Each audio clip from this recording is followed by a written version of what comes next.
What is up, ladies and gents? It is a Wednesday night. It is Yes, it is. premiere night. It is March 30th as you're watching this live on Facebook and YouTube and Twitch. Thank you Yep. guys so much for joining us. Well Um, done. what a night it has been. What a crazy week it has been. But we are here to talk about a new Disney Plus show that premiered tonight. And this is going to become a weekly tradition. Yep. And JR, I think we're going to be pretty busy on Wednesdays for the next, I'd Uh, say about 2 or 3 months. yeah, yeah. We got Moon Knight starting tonight. Obi. Yep. We have Obi-Wan starting in 2 months, Yep. and then Miss Marvel right after that, and possibly Andor shortly after. But we'll get into all that. First and Yeah. foremost, welcome to the show. It is PS Comics. I love you. I am no, I'm not first. The dude over there, the guy who invented the black tank top, he is JR Kambakungan, also not How y'all JR doing? Comics 42 on Instagram. He has links to his eBay account where he is Yep. slinging comics like he's crazy Eddie. I have been, yeah. Dude, okay, it's a comic book show. We're talking about Moon Knight comic book stuff tonight. Bro, what are you slinging? What is on the old eBay right now? What's on the Right now, I just sold what was it? What was the last thing I sold? I sold my last Venom, Venom number 3. First Person Null. A while ago, I sold. I think actually, I have my phone right here. Because 1 second. for those of you who didn't see our show last week, JR put on a little flex pool with some CGCs, and he mentioned that there was a couple of books that were going to go on sale quite soon. Yep. And yeah, that's and we got to do a better job. We got to get the link to your eBay account or whatever it is you want to send people to. Yeah, I just sold Amazing Spider-Man number 4, first appearance of Silk, the A cover. Yeah, I sold it. I sold the Teen Titans 12 first Batman Who Laughs. Just sold Something Children number 2, issue 2. That book is taking off. That book is taking off right now. And yeah, there'll be a couple more stuff will be put out on my eBay page quite soon. Actually, I do need to get some stuff. I do need to buy some stuff. I gotta buy a plane ticket because your boy is gonna be part of a wedding. And so look at you being a grown up doing some adulting things. I know my childish habits are paying for my adult stuff. So that's a good thing to have. So, but yeah, man, it's pretty cool. It's pretty fun. I'm blessed to be in a situation where I can sell comic books, and then I can just getting some excess money to work around with it and not actually have to worry about my actual money dippings and all that stuff. And so it's cool, man. Pretty cool. Well, like you said, we will get that link on some of our social media accounts. By the way, you guys can check out the link to all of our stuff by going. I think it was at Linktree or is it link.tree or it's Linktree? Yeah, Linktree.com. Yeah, Linktree. Linktree.com/PS Comics. I love you. And I get a link to all of our stuff, our social, the show social. That's the easiest way to get that stuff out there. And obviously he's JR or wherever he's over there, up there. Yep. That's Moon Knight up there. Yeah. I am Kevin Pillow at Voice of Reason 23 on all social media platforms. Except for Twitch.tv, it's True Voice of Reason 23. I screwed up. I technically have Voice of Reason 23 on Twitch. Mm-hmm. I lost the login. I have no idea how to get it back. So it's one of those things. And I am technically on TikTok, but that was if you go back to a couple of episodes ago, I talk about why I'm on TikTok. But it's not Voice of Reason 23. Do not follow that asshat. He's kind of a tool bag and hijacked my screen name. So, but I don't post anything there. It's just to watch stupid videos. I hate myself for getting involved with the TikTok generation, but nonetheless, it's funny. It's hilarious. It's hilarious. It is. Obviously, we are here to talk about Moon Knight episode number 1. Mm-hmm. And I think it's no secret that especially you, Jay, because you read the book, right? Did you read the Moon Knight books or no? The 2016. I did kind of have a slight foray into, like, seeing a little bit of the original Moon Knight. Yeah. But not. I'm not a huge fan, but I do know my way around, like, the more recent knowledge of, like, or the more recent fiction of Moon Knight, though specifically the one that came out when they not rebooted. I guess you could say rebooted. Yeah, the 2016 iteration where you have Mark in New York, and he was actually being held in a asylum. And so that's the one that I knew. And then from that one, I do know that he's had a couple run-ins with other Egyptian gods and all that stuff, man. But yeah, it's a definitely a trippy book. I do know the character has a long, fascinating history with DID, or or what's it called again? Yeah, I was just trying to Dissociative find disorder. Yeah, dissociative identity disorder. there you go. Yeah. A little bit of background on our titular character here, Mhm. Moon Knight, aka Mark Spector, aka Stephen Grant, aka Jake Lockley, and we got to introduce to at least two of the alter egos of Moon Knight this today. First appearance was in Werewolf by Night, number 32, Yep. back in August of 1975. It Mhm. was created by Doug Moench and Don Perlin. He has affiliations in and across the Marvel universe, teaming with, well, the mainstream Avengers, the Secret Avengers, the West Coast Avengers, the Defenders, the Marvel Knights, Heroes for Hire, the United States Marine Corps, and Force Reconnaissance. But the one I left out, JR, on purpose, and I think this Mhm. is something that a lot of fans are hoping for, is that he also has an affiliation with a team called the Midnight Suns. And that is important Mhm. because, Jared, this is something we are definitely going to talk about, not only in this series, but going forward now that we've seen certain characters coming to Disney Plus in the Yep. form of the Defender saga, which is Jessica Jones, the Punisher, Daredevil, Luke Cage, and Iron Fist, as well as Agents of S.H.I.E.L.D. I think every Marvel TV show is now under the Disney Plus umbrella, with the exception of Cloak and Dagger, which I Yeah. believe still has exclusivity on Hulu, which is a Freeform. Disney. Yeah. What's that?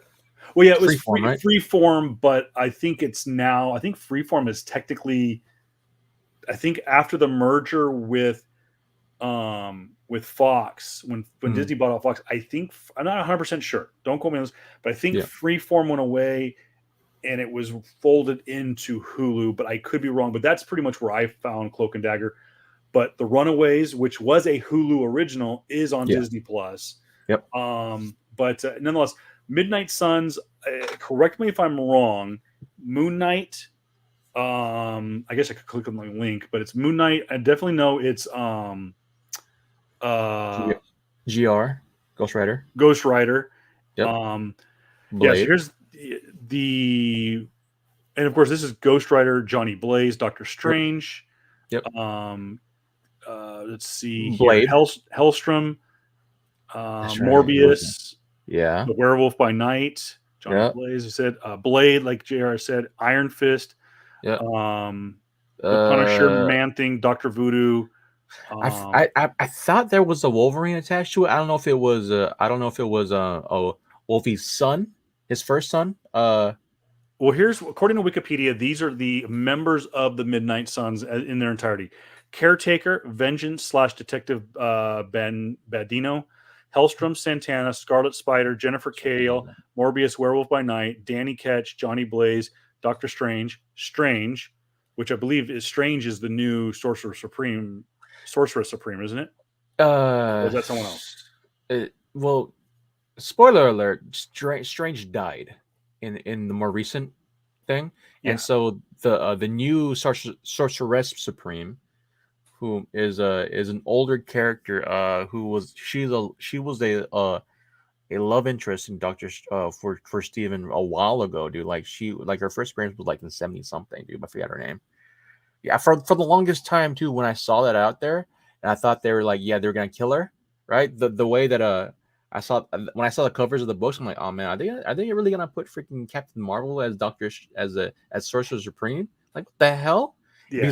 Because the person who's been drawing is Campbell, right? And Campbell, his white females, right, with Yes. blonde hair, they look very samey. Yeah, So, obviously the Mary Jane is very distinct with the red hair, yeah, and that is Marvel's. For those who yeah, don't know, too, just we're chasing a rabbit here, but we're going to go on the Campbell run just for a second because Jared's yeah. right. If you do look at Strange #1, which is the Campbell cover, it looks like his take, especially his most recent take on Captain Marvel, Yeah. from about 3 years ago. Not even, yeah, like 2 Well, years ago even, dude. yeah, It's but crazy. I went back because I remember when the last time I went to WonderCon, which by the way is just around the corner. Mhm. I think it's not this week, but the following weekend. Next week. Yeah. Are you still going or no? No. Okay. I can't. I bought something recently, and I'm like, shit, I won't be able to go. Yeah. Yeah. So, and yes, don't adjust your television screens. JR and I are twinsing today. Though I think he's got a few years on me, but I'm working on the pythons. So, anyways, yeah, you're right. It did when you pointed that out last week. I think I flex pulled it a couple of weeks ago. Yeah. And you mentioned it when she was kind of like, oh, he kind of ruined it for me, but not. I'm just teasing. It did. It very harkened back to his 2019 Captain Marvel run. There was a version of Carol that he did that was like, yeah, it kind of looks the same. Yeah. But going back, I don't see, unless you, again, Black Cat, Topaz, Blade, Hannibal King, Iron Fist, Elsa Bloodstone, Moon Knight, Frank Drake, Punisher, Man-Thing, Dr. Voodoo, and the Darkhold Redeemers, which is, and I still don't see any. Was Nightcrawler ever in that? Well, part of that team? I did not see Nightcrawler.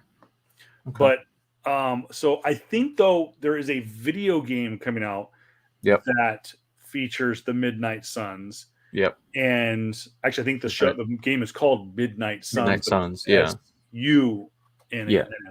And I think there is a version of Logan in that game, which that game is sick. Yeah, I think we did cover that. It did feature Satana in that one as well, I think, or it was another character who was supposed to be a demon, and you are the child of that evil antagonist, and so I think was Reverend. I don't know if recall it Draken or Dakin. That's what I'm thinking of. Okay, that's okay. I was trying to wonder who we were thinking of. Yeah. But nonetheless, so going back to Moon Knight, that's kind of your thing. And like Jared mentioned too, he does suffer from dissociative identity disorder. The main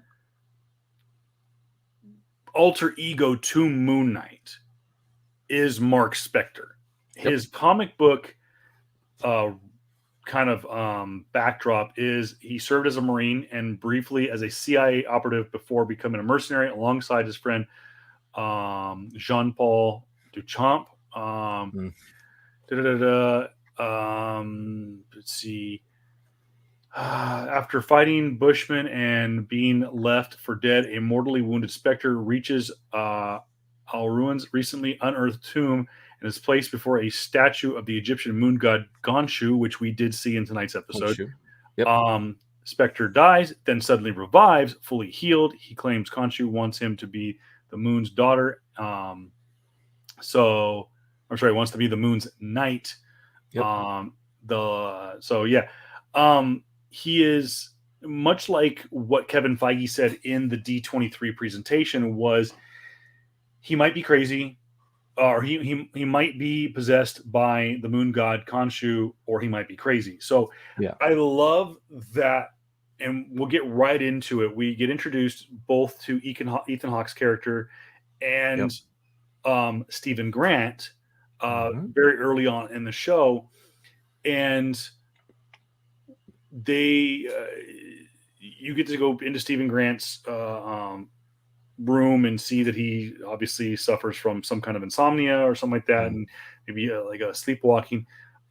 Did you understand at first? Did you understand? Again, we're getting into spoiler territory. If you haven't watched this episode, Did you understand the sand around the bed at first? I did. Okay. It took me when he came back, and I was like, oh, he wants to see if he left. Yep. And again, it kind of threw me off that the character was British. And then didn't we discuss this, that Oscar Isaac, who of course plays Poe Dameron in Star Wars, as well as our our antagonist, or our protagonist rather, in the form of Moon Knight. Yep. Where is he actually from? What is he? Is he actually British, or No, he's American. He's an American actor, but he was actually he's Latino. He's actually born in South America. I just forget exactly where. Oscar Isaac born Oscar Isaac Hernandez Estrada in Yep. Guatemala, to There you go. Guatemalan Guatemala. parents and a Mhm. Cuban father. Mhm. But he was raised in Miami, Florida, Yep. which of course. Yeah. Yeah. So yeah, but yeah, I mean, Oscar Isaac, he is. I loved him ever since he was Poe. Man, he was a versatile actor. he's great. Him and Paul, like his more recent stuff, Paul Atreides. People also tend to forget that he was freaking he was I forgot the mutant's name, but he was in He was, speaking of yeah ancient Egyptian yeah comic book characters. He was yeah Apocalypse. he was Apocalypse. There you go. Yeah, in X-Men 3. And so it was crazy to see him. I know that he's always actually been a fan going to comics. He's been a big fan of like nerd shit too, because he's said before he wants to play Solid Snake, which is American Solid reference for video game guys like myself.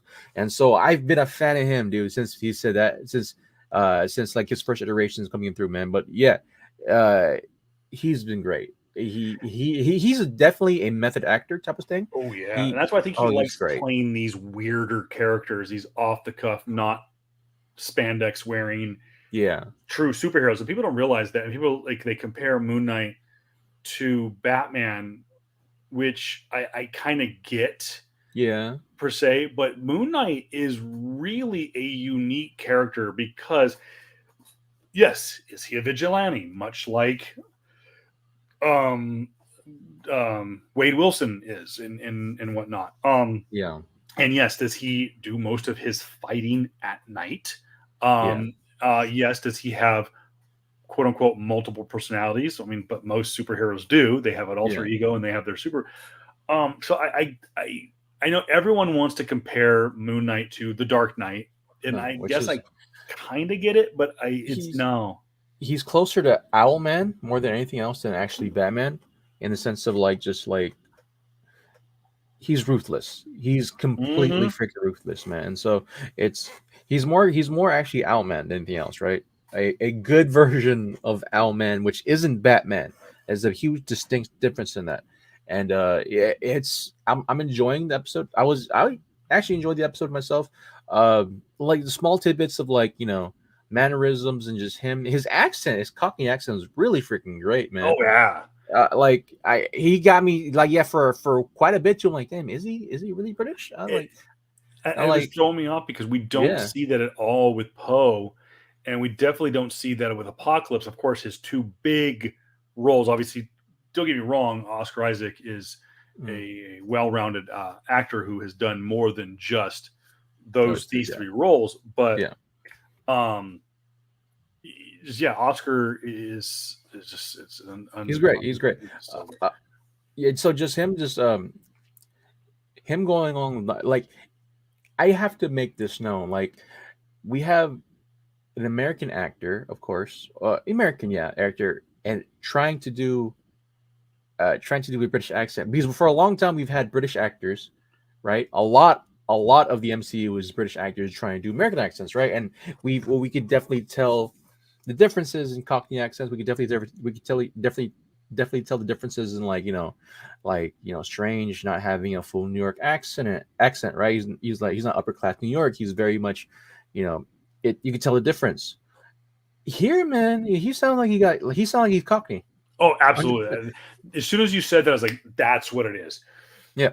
He Um, just sounds like he's not trying to hide like he's a highbrow, like, because his personality suits the accent type of thing. which is different because like when you see other characters, like as much as I got love for Tom Holland, right? He doesn't strike me as a New York. He doesn't strike me as a kid from the Bronx type of stuff, right? Specifically the accent. Um, as much as I got love for Benedict Cumberbatch, again, man, his Upper New York doesn't really sound there. So this is one of those things. I'm like, damn, man, he either got a really great acting coach, or he really got a great accent coach, speaking coach, or like he just really that natural per se, man. Because we've for quite a while now we've had a lot of like British actors really trying to do like semi Bostonian accents, right? Yeah. But not like like not full on Bostonian, just like early Bostonian accents. I'm like, okay, cool, it's there, and it's passable, man, but it just doesn't. There's a level of like a level of believability is kind of like just touched on a little bit. It's hard for me to believe that, but this one, like, dude, I thought he was from England. Yeah, I really, he really kind of likes to kind of hand it in. yeah, And I just said until JR mentioned that right there, and it just went to me, which is like, oh, he did a British accent, but no, it's more specific. That is a very much yeah. as JR put it, a Cockney accent, which I know that typically is more associated with Scottish, or no, No, or is it no? no. It's like it's not Scottish per se, but it's similar to like a New York accent, like a very harsh, get out of here type of accent, right? Very Brooklyn kind Yeah, of. what the fuck you doing here type of shit, right? And so it's very much that, but his version of Cockney is very shy, very laid back. But he's the certain euphemisms are saying you're taking a piss, someone's having a laugh, all like bruv. I mean, those are of course very common, common euphemisms now for London accents or for London speech, man. But yeah, overall, he fit the role. Oh yeah, Um, definitely fit the role, man. It was interesting seeing uh the initial first scene of him trying to like get out of him just tracing his steps and like did he sleepwalk or did he do whatever he does his usual nightly like routines before. It was interesting. It reminded me of I forget which movie it was, man, but like it reminded me of like what was oh it? yeah, dadgummit, I know what you got, the original Yeah, Christopher Nolan movie. yeah. I Um, just forgot what was it called. Uh where he loses his memory every single freaking day. yeah, and he Uh, has to he had Trace like back. writes writes it and he wrote some right at Yeah, the Memento. There you go, Memento. correct Yeah, me. so it just reminded me of Memento. I'm like, oh, he's just really just trying to trace back everything else, and so that was freaking cool. I like, Which, by the okay, cool, way, dude. I've only seen part. I never got to finish it. It was one of those like movies I got when I was in college. But Yeah, for what I watched of it, if I can recommend a movie it's for good. you to go watch, is It's Memento. really This good. is Christopher Nolan before he was Christopher Nolan, like Hmm. doing Dark Knight and doing Interstellar Yeah, and stuff like that. this is Christopher Nolan when he was young, up and coming, hungry type of guy that didn't really have a budget, and so he had to make stuff work without a He had budget, and so it's really shooting really without a interesting. Yeah, permit and shooting around New yeah, York without a permit and stuff like that. So, yeah, man.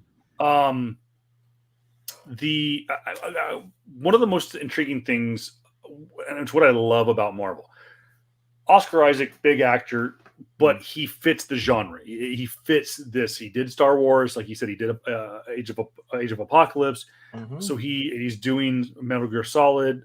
He actually, by the way, this will be his third Marvel character Mm-hmm. um, to be done, not in the MCU, though we do know that I think it's only inevitable that technically the X-Men universe will be considered canon in the Marvel Cinematic Universe, making his Apocalypse canon.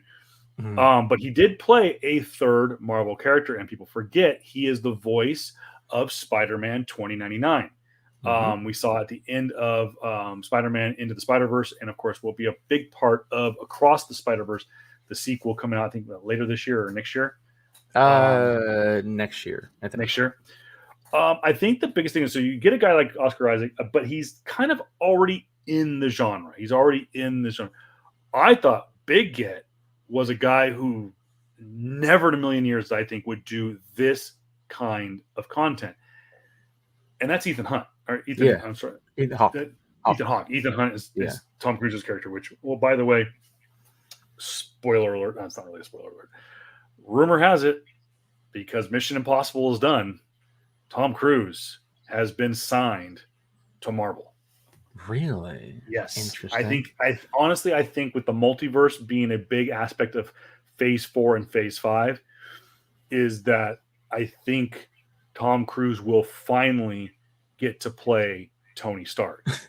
I mean, that's interesting, but at the same time, can they afford him with someone else? Because I think too is there's the rumor I read, just sidebar real quick, is that he came attached with a project, so he might be pitching something to Marvel that he's going to act and produce, maybe. And those don't forget too, what's the beauty about getting this show done? And I have to say, the budget in episode 1 of Moon Knight, I know that Kevin Feige has said that they were going to do movie level budgets with these Disney Plus shows. Is Oscar Isaac has money vested in this show. He is an executive producer of Moon Knight. And I did not know that. So you're seeing a lot of these actors now getting involved. We know that Jon Favreau, who is an actor, but he's also a director and he's also a producer. He produced all the Iron Man movies, and he also co-produced Avengers: Infinity War and Endgame. So you have actors and other creators that are getting involved and saying, like, listen, I want to be involved with Marvel beyond my face being on a screen. I'm invested in this. It's like buying stock. Yeah. So that's why I was like, you're right. I forgot that he was going to be in Metal Gear Solid. Yep. He's playing the lead, right? Well, here's the thing. Like his name has been put out there right now. He's been wanting to play because he was asked a question if he was ever wanting to do a video game movie. He's like, yeah, Metal Gear Solid. And so he has been said before that he wants to play Solid Snake, which is the main character of the recent trilogies, I guess, right? But Konami, and I forget who they're gonna try to do. They're trying to like see if they can get it actually done. He is attached, I think, in the server. He is attached. It is in pre-production. Okay. He is attached, and he is, as of right now, Solid Snake. Okay. So that, which is great to hear, because if you see any type of like I think it was Boss Logic, right? He who put up a mock-up again of him, but like it was during a trailer for Dune, right, where he's in that armor, right? He's also in that. He's in Dunes, right, as Paul Atreides Sr. And Leto Atreides, sorry. Paul is the son, Leto is the father. But he's in that movie, and Big Boss did a mock of him, right? And he put an eye patch over his eye. It looked into like another character named Solid Snake. And so I mean, if Oscar Isaac is gonna be in it, great, dude, because they got a good guy to do it. I saw the training that he put through his body for Moon Knight. It looks great. It looks really freaking good. Oscar Isaac is like the nerd fan of like gaming culture and comic culture turned into an actor, and I'm here for it, dude. I'm freaking here for it. What else was really struck me out of the show? But yeah, I will say that you definitely see the budget, like it's a big budget type of thing in this one, but I feel like it's too clean. I think that was one of my biggest gripes about it, is like, you see the budget and they really, really, show you that, okay, no, they're gonna put money into it, right? To the point where like it felt too clean to me. Fast forwarding into the episode, after he has these jumps, right? These jumps in times. We find out that we find out that the way that's being filmed, it's unreliable narrator, specifically with Stevie, and so he jumps to some off-place village, right, where he breaks his jaw. Like Austria or something like that, like Switzerland or something like that. Yeah, right. And just some of the CG there during that scene felt too clean. It felt too clean, and it felt like it was way too touched up. If you see that, if you catch that notion, especially with the logs that come rolling down the hill, and like as well as the what else? what else? Oh, when he comes back to London, right? Or no, the uh the overall effect of Khonshu there again, Yeah, Khonshu, the Egyptian god, right? At night, amazing. It looks great. It felt very much like a horror film in a certain sense, right? With little jump scares. It was really good, really yeah. My tense. son is not watching this show. Yeah, it's really really good in that This sense. put no language, Yeah, no nudity. The jump scare horror the dread. factor Yeah, the overall dread for like is pushes that PG-13 envelope. yeah, which is great. Yes. But when you see Khonshu, in the morning, yeah, it would light out, right? You see, like, okay, he's okay. They got to work. They got to work out some parts here, But right? there was only Because like I think there was only two moments in the episode that you saw Khonshu during the day. They mainly tried to keep possibly, him in the dark, which, yeah, like you said, it punches home the the freakiness of the character yeah, and what he means and the connection to Mark and to Moon Knight. yeah, man, it's great. Also, just like the director, I forgot his name, man, but he's an awesome freaking director. Yeah, He's looked like a great catch for Marvel again, man, for what they're doing. yeah. But It should be the pointed out too before I forget. JR, I think I sent you this link what over the week was that the director and I believe the writing crew for um for Moon Knight is developing a Nova show. Oh, that's right. That's right. Yeah, Nova, aka was it not Richard Reed, not Reed yeah, Richards, Richard Reed, right? yeah. And possibly the kid. What's the kid's version? I forget his From name. The Champions. kid. Anyways, Yeah, yes, it's been in the trades that Disney is developing a Nova show. They have not yeah. announced it. Nothing is in production, so don't jump to conclusions. Mhm. But it has been said that the the crew that is working on that's going to work on Nova is the director, at least this director from episode one, Yeah, and possibly the writing crew. Um, Nova's he's an interesting character. I really like yeah. the Alexander. What's his name? I can't think of his name now. But anyways, the Okay. younger version that's in the Champions is Yeah. he's a little He, shit, but he's yeah. Well, he's supposed to be. Yeah. So which is good because like that's uh the Nova character in the Champions and the younger Nova basically is I think he's Latin American, and so hopefully they do that correctly. yeah. Hopefully they actually do it correctly, and so that's been great. But going back to the tidbit with this director here, I'm Yes. liking the effect of like when he passes out per se, and the jump forward a little bit type of thing where you have the initial thought of like okay maybe maybe this guy Stevie is the main character, right? Like who is he? He hear voices in his head, right?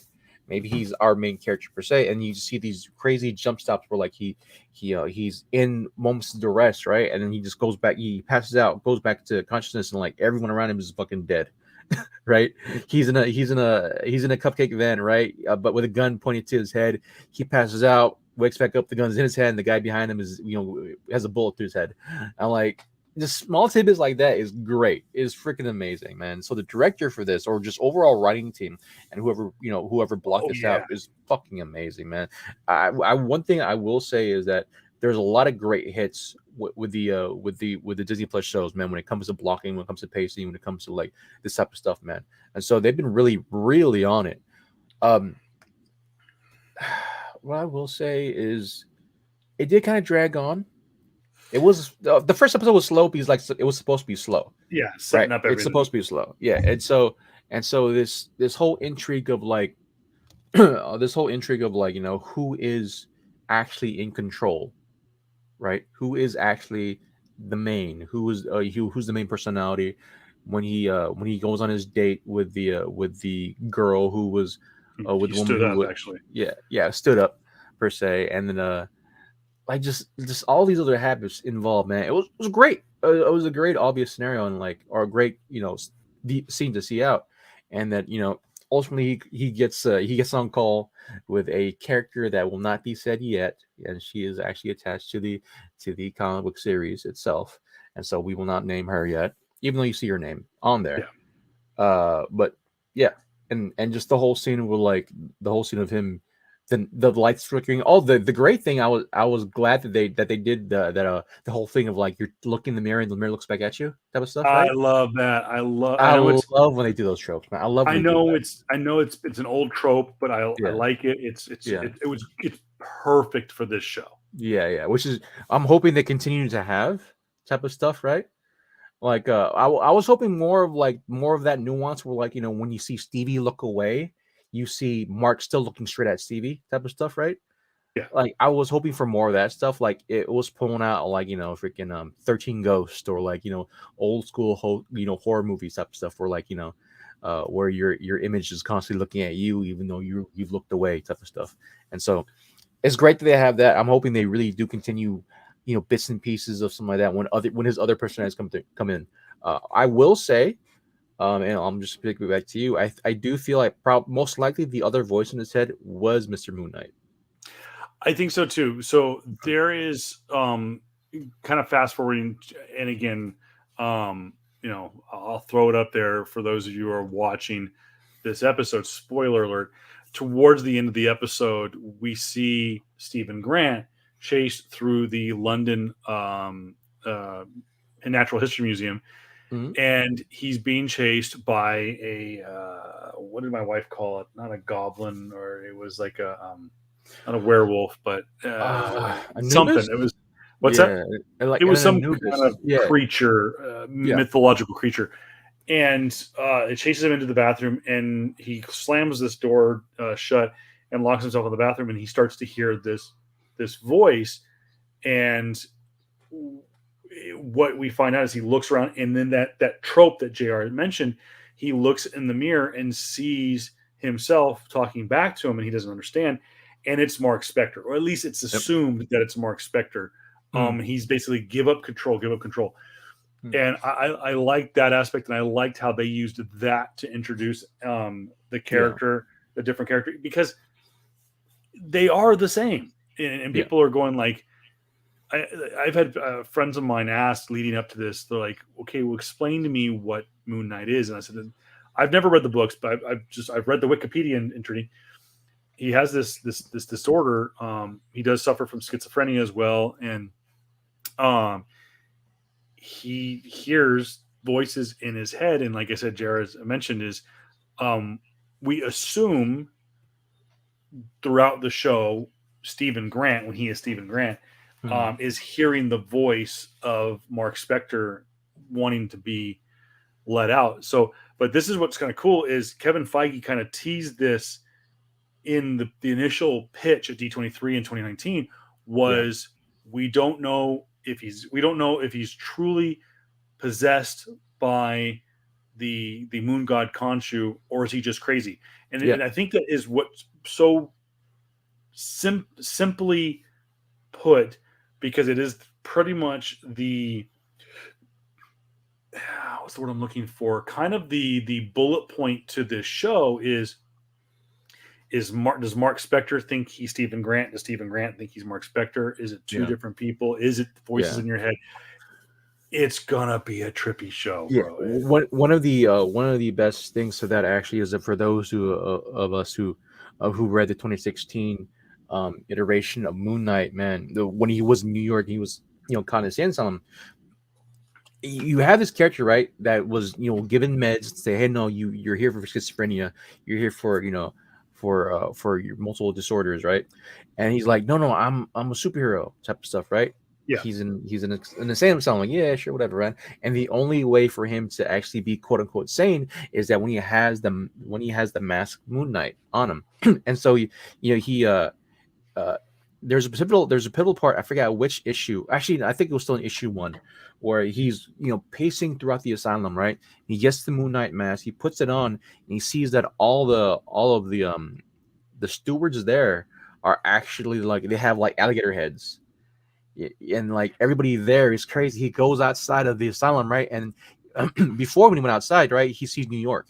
He saw New York. He saw the building. He saw the tower. He saw Billionaires Row. He saw everybody. He saw everything. The second he put his mask on, though, in middle of the day, he was outside, and that everything is pitch black, dark night, and then you have the crescent moon hanging over the head, and above the Empire State Building, and the whole city is filled with sand, pyramids everywhere, and like I think that was the route that they're going with for Kevin Feige specifically is like, is he really crazy, right? Because like you have it's the whole conversation of like this guy thinks he's a superhero, but like he just needs help type of stuff, and so I'm glad they're going this route. I'm really glad they're going this route. Yeah, and by the way, take a look for those of you who are collectors. As we kind of put a bow on this, I want to get some of the and I think, guys, too, we're going to keep this kind of tight, like we did with Hawkeye, or was it Hawkeye? No, well, Hawkeye and with Falcon, or I'm sorry, with Boba Fett, is kind of just not breaking it down, but giving our opinion on stuff, our favorite parts. I do want to put this out there, a little collector corner. So a cheap plug for any of our local comic book stores. By the way, guys, I want to point this out there is when we do our flex pool, we're going to do a better job at whatever we present on our flex pool. We're going to start posting that on our social media accounts. We encourage you guys, especially on Facebook and Instagram. I'm sorry, Facebook and Twitter, is reply back to our flex pool posts with your flex pool and tag your comic book store, and we'll give them a cheap plug. Because we have guys listening all over the country, all over the world, as this show continues to grow. So yeah, we of course give our cheap plug out to Comic Asylum. Frosty my mug today. Of course, Desert Oasis and Interstellar. Yep. Here are some of the books to keep your eye out if you don't already have them. Secret Avengers number 19. That is coming from the Warren Ellis and John Cassaday run from January from 2012. I imagine that's probably 2011, 2012. That is the first appearance of Mr. Knight. Moon Knight number 2. This is from 1985. First appearance of Dr. Arthur Harrow. Also, I believe, is the only appearance of Dr. Arthur Harrow, which is Ethan Hawke's character in the show, which my wife goes, wow, he did not age well. And I'm like, no, I think that's just the character. It's a little also, he's also a little rough in real life too. Yeah, but and the character that he's playing, right? He's like a better term, he's a ginger. He red hair, red everything, right? And the character that he's supposed to display, he suffers from trigeminal myalgia, where like the left side of his face or the right side of his face is fully numb, and so it's drooping, right? Like he has Bell's palsy or had a stroke. This is Ethan Hawke or the character? Ethan Hawke character. Oh, okay. And so that's how he's supposed to really look like. They switched it up, made him look like a cult leader, which is fine. And so, JR mentioned the aforementioned 2016 run of Moon Knight, which was featured Jeff Lemire and Greg Smallwood on writing and artwork, respectively. He started in June of 2016.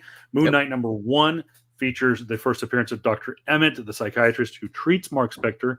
Moon Knight number 194. This is a legacy cover, by the way, of Moon Knight. This came out in April of 2018. 18. Okay. Origin of Moon Knight, specifically a traumatic event from his childhood that triggered the dissociative identity disorder. First appearance of Uncle Ernest, a Nazi soldier living under the identity of a rabbi. I don't know if that character will be making his appearance in the show, but I do believe that it's only inevitable that we're going to get some kind of background as to how Mark Spector becomes possessed by the moon, or by the moon god Khonshu.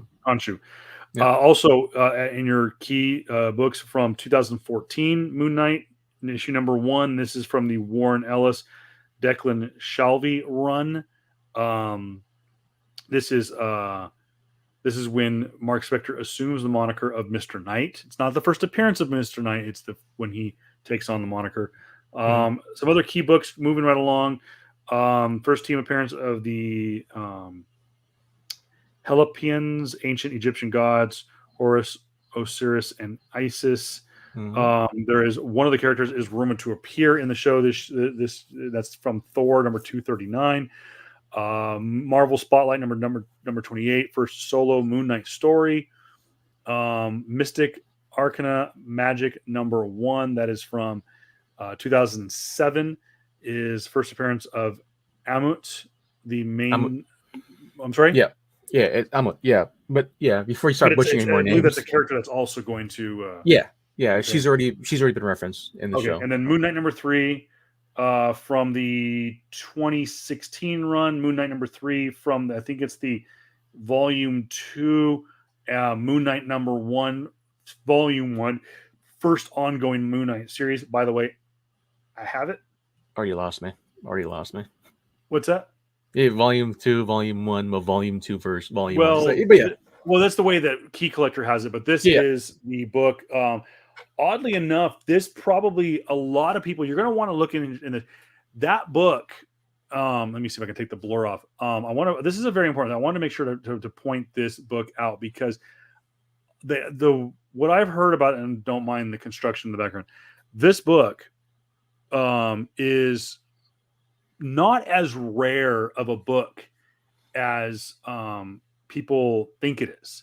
And of course, it does show the different characters on the front cover. It does show the cabbie, the Marine, and the socialite on the cover. And I think it is the very eccentric Stephen Grant is the quote unquote ladies' man in the comic books. That's what JR was mentioning earlier when he says that one of them is kind of like a billionaire playboy. But which is supposed to be Stevie, which is the character that we originally saw. And so that's the reason why it's kind of tripped me out. But yeah. And I think that they said that too, that the reason they went this direction with Stephen Grant is I think I've read somewhere too that they didn't want, because his portrayal in the comic books was very similar to that of Tony Stark, that they didn't want there to be. And I think it actually plays better this way. I like him with this kind of schizophrenic kind of I don't know what I like his portrayal in episode 1. I liked what it was. I think it plays better than him being some kind of like ladies' man that he is in the comic book. Well, the thing about that though is that eventually he's going to be that, because like we have to remember that when the girl said when he asked her on a date, that was definitely a different personality. So it's there. Are we getting multiple personalities of Stephen Grant in himself? That's what I'm saying. We don't know particularly, because Stephen Grant's supposed to be the rich billionaire that funds everything for Moon Knight. But from what we saw from the Stevie that we got, it's not. And so again, I'm wondering if it is possibly another iteration, maybe Mr. Moon or Mr. Knight, or maybe it was just another yet to be announced personality, identity in Spector's inside. That's currently in Spector's mind. So that's the thing. So they're definitely throwing off Moon Knight fans who've had some recollection of the comics with that, and so we'll just kind of see how it goes. I'm intrigued. Jared, what would you say like your favorite part of the episode? Probably the build-up at the end. There's the whole thing of the one thing that Marvel really knows how to do well now is like when the payoff is really good type of stuff. And so just you seeing the suit, seeing a level of tenacity and a level of like ferocity when the suit came out, and just him just punching the shit out of the I forgot what they're called, Warlock or whatever. It's not. It's like it's. Man, my Egyptian is horrible right now, or my because I remember what they used to be called. It's basically they have human bodies, but then the face is either an alligator, or the skull is either an alligator or a dog. Oh, that's right. We didn't get a very good close up, but Jeremy does point out it is have more of a snout, and we do know that there was a lot of tease that in the Moon Knight series, there is a lot of references to a alligator, the alligator god or whatever it was. You'll see a lot in Egyptian mythology where you have those who serve these gods. Well, like they're gonna either look like that because like Osiris is supposed to be, Osiris is a human body but an owl for a head, right? Yeah. Or Horus actually, and um, the Egyptian cat god, I forgot his name too. It's the same thing. Like a lot of the figures have like human bodies, but like animals for the head. And so we'll see a lot of that. Hopefully, when the series, man. Overall, though, it was great. What was your favorite part of the thing? I'm the same way. I like the build up to it. I didn't expect to see the suit in the first episode, but it was a good build up. It shows really and truly um, the violent side of Moon Knight, who can be a very dark character.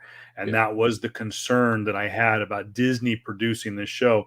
And my concern if they were ever going to take a stab at doing Johnny Blaze or doing Frank Castle again, but them putting the Punisher on Disney Plus with some parental locks is showing some good signs. And that scene where, I mean, they don't necessarily see a lot of blood splatter like you would in the Punisher or Daredevil, but they're trying. They're pushing the limits. And I mean, we did see the shootout on the Alps or whatever that was, that freeway chase scene.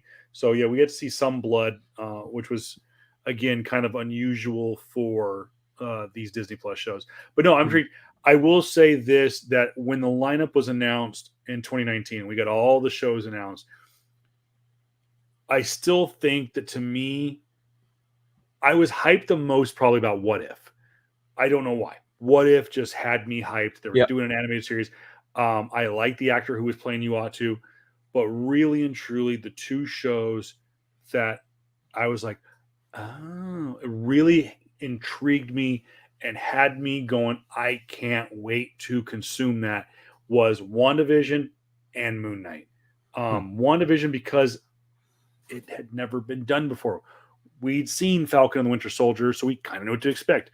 We'd seen Loki. Now we've seen Wanda Maximoff and the Vision. We just didn't know what to expect. Were we going to see the Vision family? Were we going to see aspects of the Vision? Were we going to see aspects of House of M? I was intrigued. This character done right. If you just read the Wikipedia on Moon Knight and Mark Spector and read this and go like, how the hell are you going to turn this into a TV show? Let alone even a movie.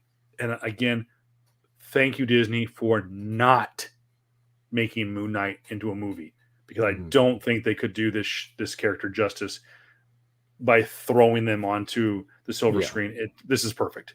And again, the production, so good. That's one thing. Having it being Oscar week, and we talk about cinematography and the amazingness that was Dune from a cinematography standpoint, and just some of the movies that came out were amazing. I was really impressed with some of the early cinematography in this show, and like I said, and the direction. So I liked it. I agree with JR on some of the. I don't want it to be a overall Marvel suck fest. There were some moments, and that was the CG, but it's a TV show on a movie budget, but it's really kind of a TV budget. But I enjoyed it. But I would say the final scene was my favorite. My second favorite would be probably when he comes to, for the lack of a better term, we're going to call it the Alps for right now, in that Swiss town, and he's having that initial conversation with what do you call it? The invisible narrator. Unreliable narrator is the narrator in his, basically the voice in his head. The voice in his head. Of course, the voice in his head that's telling him what to do is Khonshu, if I'm not mistaken. Oh, I thought that's who they gave credit to, but no, I like that whole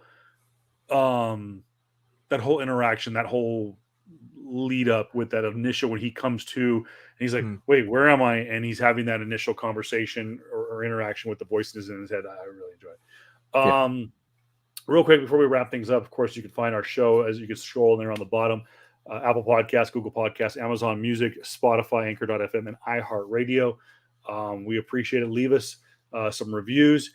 And of course, don't forget to check out if you're listening to this down the road, you can check us out. Also, you can watch the show live on Wednesdays at 8 o'clock on our twitch.tv channel, twitch.tv/PS Comics I Love You, or twitch.tv/True Voice of Reason 23. You can also watch us on Facebook Watch on our Facebook page, PS Comics I Love You, and of course on Twitter at PS Comics I Love the letter U there. Mhm. We will address the elephant in the room that went on this past Sunday with the Oscars. There's so much to consume about the Oscars, not just the Chris Rock, Will Smith situation, but some cool movies won awards. I know it's a get on your knees and worship the ground these actors walk on kind of self-congratulatory fest, but some good movies won awards. Yeah. And there were some performances that need to be talked about. I think most specifically, the big winner. Obviously, the big winner was Coda, but the large winner was Dune, which fits right into our genre. We'll talk about that. I think we're going to squeeze in an episode this weekend. Yeah, fingers crossed that JR's health and mental wellness holds up. It's been You've been exhausted, bro. It sucks, dude. Last freaking week. I will say this for last thing on my end. Fuck Will Smith. I'm not going to disagree with you. By the way, for those of you who live here in the Coachella Valley, Chris Rock will be performing at Fantasy Springs. It's not we are not affiliated with Fantasy Springs, but he is performing on April 8th. Yeah. If tickets are still available, go see him. Yeah. I will say this. Forget the Oscar situation. Everyone who's been shitting on him all week, he's a funny guy. Chris Rock? Chris Rock. I've always been a fan of it. Chris Rock, I enjoy Chris Rock. I enjoyed Robin Williams and some of it. Chris Rock is really what got me into going backwards, got me into Eddie Murphy, and got me into Richard Pryor. He's one of the OGs. He's one of the original kings of comedy, man. He not even from that aspect of like just comedy. Don't hit somebody because you can't take a fucking joke type of thing, right? And that's his fucking job, right? That's one thing. Bro, you're a bitch. Period. You hit the guy who talks about your wife and the guy who's fucking your wife. Good job. Good fucking job. There were some great memes that came out. And by the way, segueing, one of the reasons why I follow wrestlers on Twitter is because A, it's WrestleMania week, and B, that was some funny shit on Sunday reading wrestlers critique Will Smith's bitch slap. That was some of the funniest stuff I've ever read in my life. If you have a chance, go back to Twitter, find a wrestler. Mick Foley was on fire. Hurricane Helms was on fire. Sean Waltman, aka X-Pac, was on fire. So many guys were just roasting him. It was funny. It was hilarious. WrestleMania week, it's going to be huge. We posted some stuff online. Go over to our Facebook page and comment with your top 10 favorite WrestleMania matches of all time. I'm gonna leave it with a hot take. And go for it, bro. I apologize. I'm gonna say this, man. What Will Smith did is the exact same fucking energy that Kanye West did with his ex, and y'all don't want to fucking realize it. It's the exact same fucking energy. It's the exact same energy of toxic masculinity, right? But then what Will Smith did it because he's still with his wife, right? His toxic fucking abusive wife who talks about her exes and wanting an open relationship even though he didn't want it, right? He it's the same fucking energy, dude. It's the same toxic masculinity bullshit that people have been peddling and that they fucking hate, but they agreed to this one because he's protecting his wife. Fuck out of here, man. Fuck out of here. It's the exact same thing with Kanye West. What Kanye West has been doing to fucking Kim Kardashian, bro. This is Jared Soapbox. No, get the fuck out of here, man. Like, you want to crucify Kanye West, which you should, right? But not crucify Will Smith, like, which you fucking should, man. It's the same fucking energy, bro.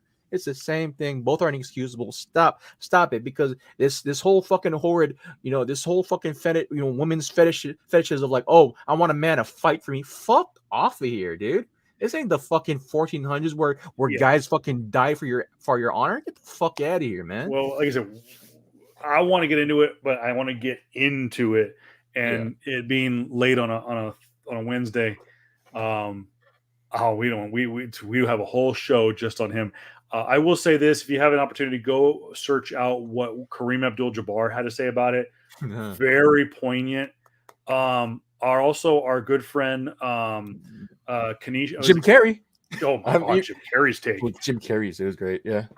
Also, there was a great take. If you follow her on Facebook, she's a great follow, because if you're any kind of nerd, you should be following her. I want to get her name right. Janisha Adams Ginyard, of course, a friend of the show. I say that just for some rub, just kind of get that professional rub on our show. But no, Janisha, I've met multiple times at Comic-Cons, and she's a super cool person. Lives right here in Cathedral City in the desert. And of course, we know her as the stunt double. Stunt actress. She was the stunt double to Okoye. She was one of the Dora Milaje, both in Black Panther and Black Panther 2 and Falcon and the Winter Soldier. Yep. And she is a super cool person who does a lot of great charity work. Find her on Facebook. She's worth the follow.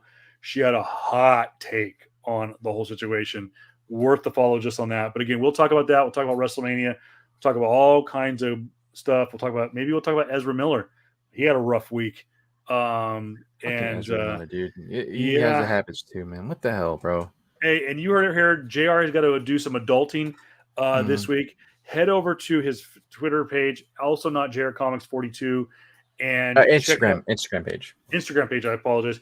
Instagram, also not JR Comics 42, and I believe the links are there for his eBay page.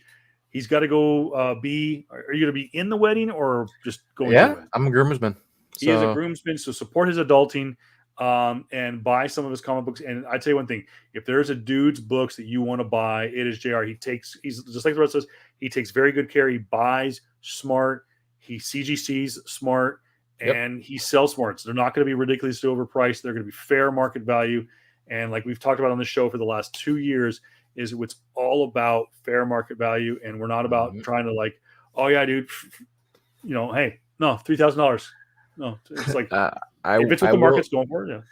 I will say that that I had that Amazing Spider-Man first silk that I sold, the first one, the first cover A, 9.8. It was averaging about $400 to $500, about $450, right? I think I sold for $350. So there you go. Not bad. You can get some deals, guys. Check it out. And like I said, I am sticking with my my pledge. I will not post any new comic books on my Instagram page, which is at Voice of Reason 23, until CGC lets my comic book go. I am still waiting for my Amazing Spider-Man number 129, first appearance of the Punisher. And I have a feeling that book, oh my gosh, is going to go through the roof with the talks that with now Punisher being added to Disney Plus, and that there's a possibility that not only Tom Bernthal, John Bernthal's version of Punisher, but just the Punisher being possibly introduced in the Marvel Cinematic Universe. That book is going to be massive. Yeah, so thank you guys. Don't forget, I believe Morbius is this weekend. We might talk about it. We might not, because I don't think I'm going to go see it. I still have not seen the Batman. I do want to see it. It is hitting HBO Max, I think, in a couple of weeks. I will see it then. I'm avoiding all those videos that have shown up on YouTube as of the last week or so. So again, he is Jared Combakungan. I am Kevin Pill. Thank you so much, guys. Enjoy. Go out there, support Disney Plus, support Marvel, support Moon Knight. This is a great show. We can't wait for episode 2 next week, and we'll be right back here next Wednesday talking Mhm. about it, and I cannot wait. So thanks, guys. Have a great night, and we will see you very, very soon. Peace. Peace.